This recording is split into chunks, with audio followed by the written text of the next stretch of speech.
Alright guys, what's up? This is Tony again from Excel Electronics. We have here our Bueller HUD 300. So this heads-up display, as you guys may know, it pretty much sits on the top of your dash and reflects off the windshield.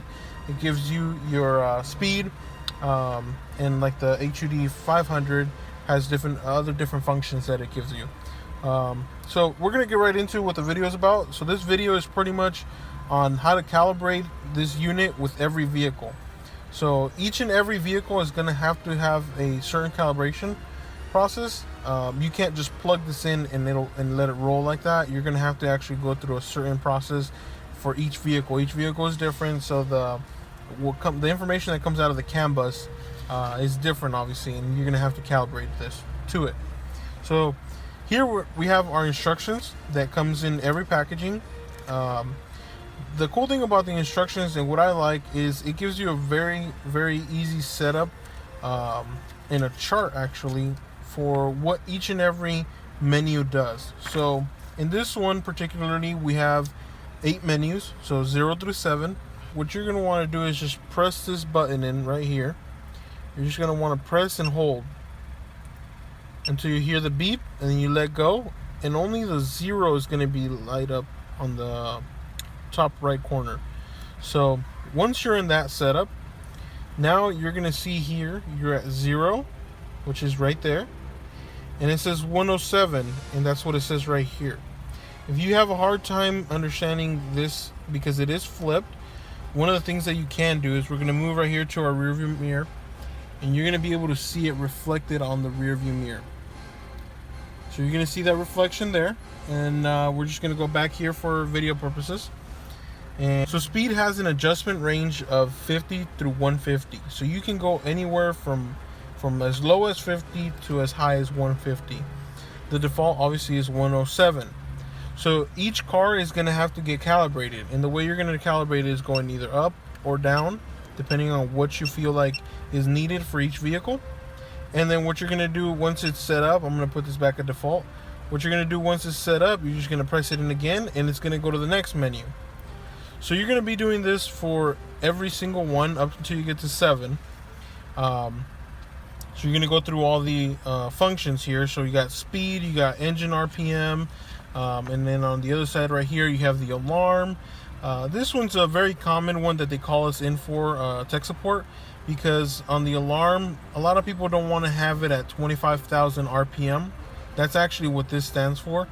So a lot of people don't want to have a beep coming in every time they hit 2,500 RPM. So what they want to do is they want to go to 75, which is the highest. 75,000 RPM is good enough so that you don't have to even listen to. That's what I actually like to call the off button for the alarm.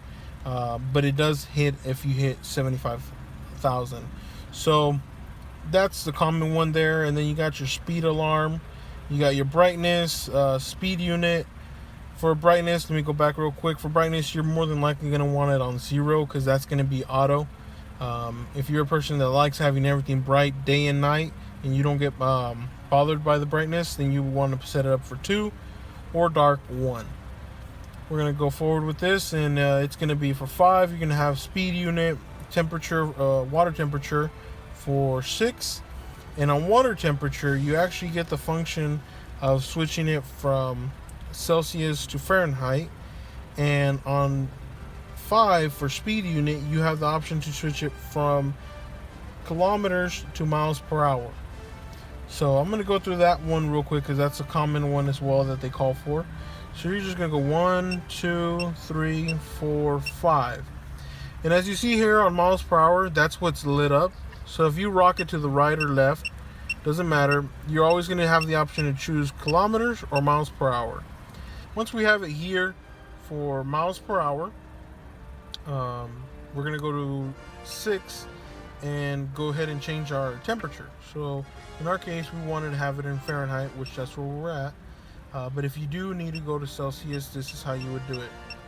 Once you're there, go through the next step, and once you figured this out, which is your voltage, you're more than likely going to want to have it at 13.2 volts. That's the default. and that's where we like to keep all of ours. If you need it more or less, you're more than welcome to change it. But once you're done with that, you're just going to press and hold it again, and you're done with the calibration. If you step on your gas, you're going to see that the RPM is working.